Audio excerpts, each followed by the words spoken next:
Sikiliza kwa umakini unabii huu na unaweza kukusaidia kwa namna moja au nyingine kuweza kutambua namna ambavyo taifa la Tanzania linaelekea.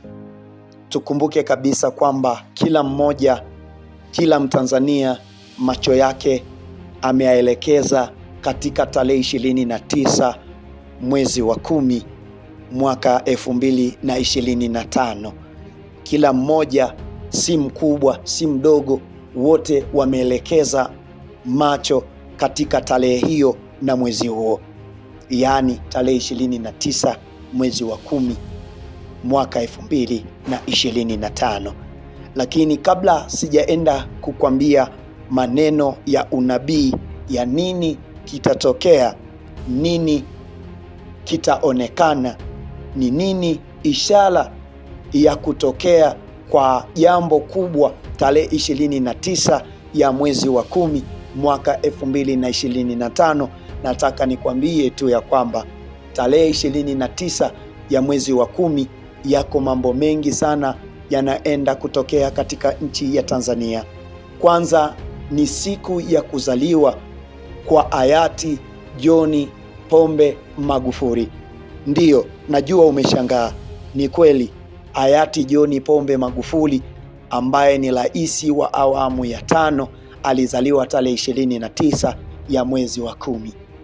Lakini tarehe 29 ya mwezi wa 10, serikali ya Jamhuri ya Muungano wa Tanzania kupitia Tume ya Uchaguzi iliweka mapendekezo ya kwamba ndio iwe siku ya raia wa Tanzania kuweza kwenda kumchagua kiongozi wanayemtaka, yani siku ya uchaguzi. Lakini tarehe 29 haijaishia hapo.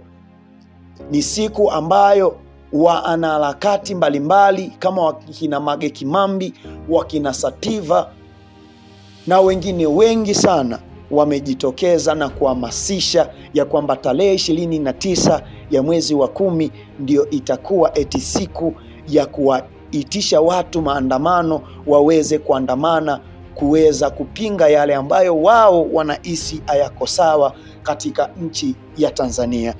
Sasa mimi sipo upande wowote, mimi ni mjumbe tu, na kana kwamba Mungu anasi kwa kinywa changu, basi naenda kukwambia kile ambacho Mungu ameniambia na kile ambacho kitaenda kutokea tarehe 29 ya mwezi wa 10 mwaka 2025. Nilipokuwa katika maono niliiona tarehe 29 ya mwezi wa 10. Naomba usikilize kwa makini sana kwa sababu nitaongea kwa mafumbo sana.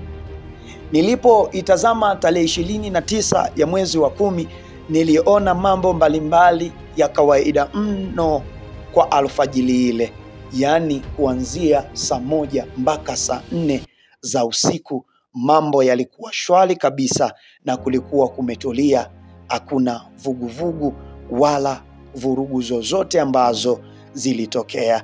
Waswahili wanaita ya kwamba tarehe 29 ya mwezi wa 10 kuanzia saa 1 kamili asubuhi, wakati siku inaanza kwa majira ya saa, kwa sababu majira ya saa yanaanza 1 mpaka 12, 12 tena 1 mpaka 12.